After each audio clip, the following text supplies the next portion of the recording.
Let's be real. This was a long time coming. The Mavericks are 29th in offensive rating, somehow worse than the Utah Jazz, a team that's openly tanking. And all this traces back to one decision: trading away a generational offensive talent, Luka Doncic, in the name of defense wins championships. The idea was that Anthony Davis and Kyrie Irving would shoulder the offensive load early on, carrying the scoring and creation duties, while Cooper Flagg was given time to grow into his game at his own pace. In theory, the defense would be elite, the offense steady, and Flagg could develop without pressure. But instead, both AD and Kyrie went down with injuries, and that entire blueprint fell apart. With those injuries, everything Nico built around them has unraveled fast. The roster construction is an absolute mess. No perimeter shot creation when Kyrie's out. D'Angelo Russell was supposed to fill that gap, a secondary creator who was supposed to be steady, who could organize the offense and get his own shot when things broke down. Instead, he's been abysmal. His playmaking's been erratic, his decision-making late in games is questionable, and he just doesn't put pressure on the rim. He'll dribble the air out of the ball, settle for tough pull-ups, and rarely collapse a defense. That inconsistency has completely killed the Mavs' half-court flow. And because of that, Cooper Flagg, a rookie forward, has been forced to do things he shouldn't have to do. So far this season, Cooper has played 29% of his minutes at point guard and 69% at shooting guard, even though his natural position is the smaller power forward spot. That's not development, that's desperation. He's shown flashes, sure, but when your rookie forward has to initiate offense because your veteran guard can't, something's fundamentally wrong. On top of that, the three-point shooting from Dallas's role players has been nothing short of horrendous. Naji Marshall, PJ Washington, and Caleb Martin are all hovering well below league average from deep, and it's completely strangled this team's spacing. When your wings can't hit open shots, the floor shrinks, and for a team that relies on AD and Cooper Flagg attacking inside, that's a death sentence for your offense. The numbers paint the full picture. Dallas ranks 25th in three-point attempts and dead last in three-point percentage. That's not just bad luck, it's bad roster design. What makes it even more glaring is how this contrasts with their championship run. Back then, a lot of the roster was filled with league average shooters, guys who looked better because Luka Doncic was generating elite shot quality for them. His playmaking turned decent shooters into reliable ones. Without him, those same shot profiles have turned into bricks. Playmaking, pretty much non-existent. It's gotten so bad that, again, Jason Kidd has had to rely on Flagg as the team's de facto point guard just to keep the offense moving. And don't even bring up the conversation of Victor Wembanyama in San Antonio last year. That was last year when the Spurs intentionally let Wemby fire up a high volume of threes as a part of a developmental experiment during a rebuild. Dallas, meanwhile, entered this season in full win-now mode. For a team built around established stars, this level of offensive chaos is completely unacceptable. Now, the final straw, that was the home loss to the Milwaukee Bucks most recently. Not because the Bucks are a bad team, they're actually contenders, surprisingly. And not because anyone played particularly awful. Cooper Flagg was actually really impressive in my opinion. It was the manner in which they lost. They were outscored 37-26 in the fourth and losing by just 2 points at home. The fans were stunned. You could feel the energy drain as the clock hit triple zeros. You'd want a bona fide superstar in those moments, someone like Luka, one of the clutchest players in NBA history. But Luka's gone, and both Kyrie and AD, the duo that Nico Harrison bet everything on by trading Luka away, well, they were both sidelined. So Cooper Flagg, a rookie, had to step up and try to be the guy in crunch time. He gave it everything, but that's not the situation he should have been in this early on. Not on a roster with this much supposed star power. So where do the Mavs stand now? I mean, it's still early in the season, but firing Nico Harrison doesn't magically fix everything. This team was still built to win now. They've got maybe a 2-year window at best before everything starts to close. Not just because of the salary cap, but because AD and Kyrie are both entering their mid-30s and the mileage is showing. Every year, the injuries linger a little longer, the bursts of dominance come a little less often, and the reliability fades. If Dallas doesn't capitalize soon, that window won't just narrow, it'll slam shut. AD is guaranteed over $112 million through 2027. Kyrie's locked in for another $76 million, and both of these guys have player options for the 2028 season that most likely they're going to accept.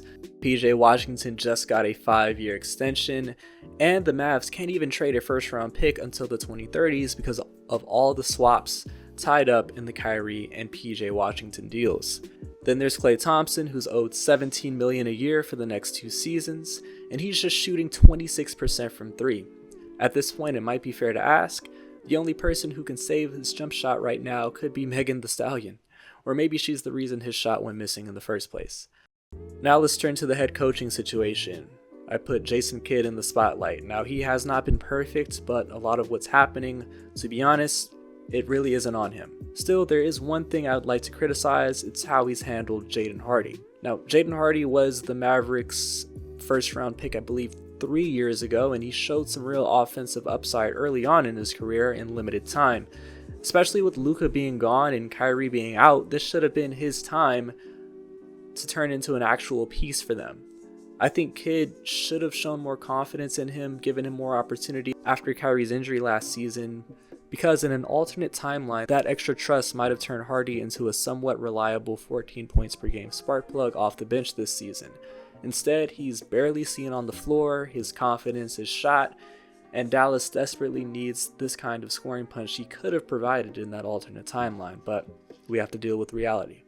At this point, the best Kidd can do is continue adjusting the rotation, keep giving Brandon Williams and Max Christie real minutes. Russell and Klay have just been that bad.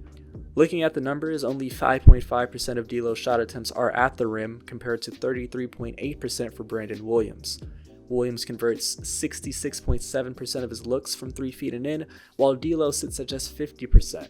He's also the more active perimeter defender, averaging an eye-popping 4.3 steals per 100 possessions. Now that statistic is not sustainable, but it should show Jason Kidd that he can provide a lot more defensive impact than D'Lo right now.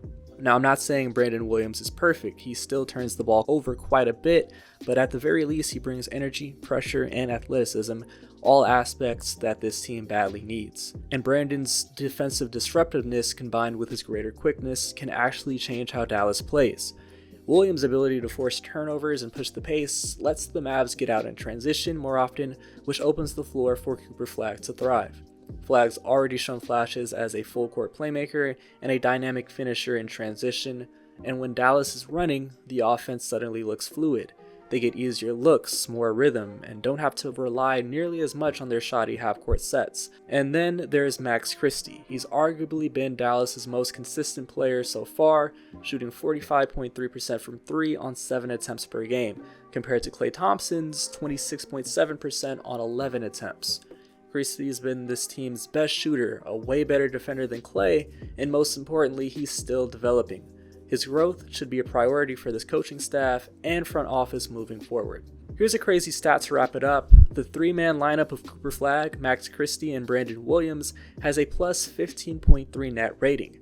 Every other Flagg lineup combined, minus 14. It's a small sample size, I know, but nonetheless, the statistic is still very telling. So what's next for Dallas? At this point, they just need to be self-aware. Even if they sneak into the play-in tournament, this is not a championship team, not this year.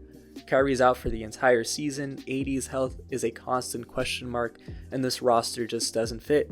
Honestly, it might be smarter to bottom out and aim for a top 5 pick in the loaded 2026 draft class. That's the only year Dallas controls its own pick outright for the foreseeable future.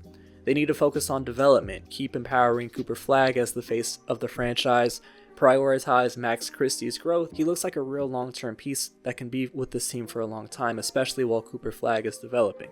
They also need to continue developing Dereck Lively. Lastly, they need to see if anyone's willing to take a flyer on Klay Thompson or if AD can rebuild some of his trade value. This is the year to reset, not retool. Thank goodness for Cooper Flagg, because if Dallas hadn't lucked out and landed him in the lottery, this whole situation would be much bleaker. Now, he's not the clear Rookie of the Year favorite for 2026, not yet, but he's in the conversation with guys like VJ, Cedric, Harper, and Concanipple. And honestly, I think Cooper still has the highest ceiling out of this bunch. He's been a defensive playmaker right out the gate. He's taking open threes even when they're not falling, which is exactly what this offense needs, and it's a great indication of his own confidence in his jump shot. Cooper has shown flashes as a secondary playmaker when asked to run the point, and when AD and Kyrie went down, Cooper did not shy away. He tried to be the guy. Most importantly, he's given Dallas fans something to cheer about. Highlights here, energy there, and some hope. Something this franchise has been missing for a long time.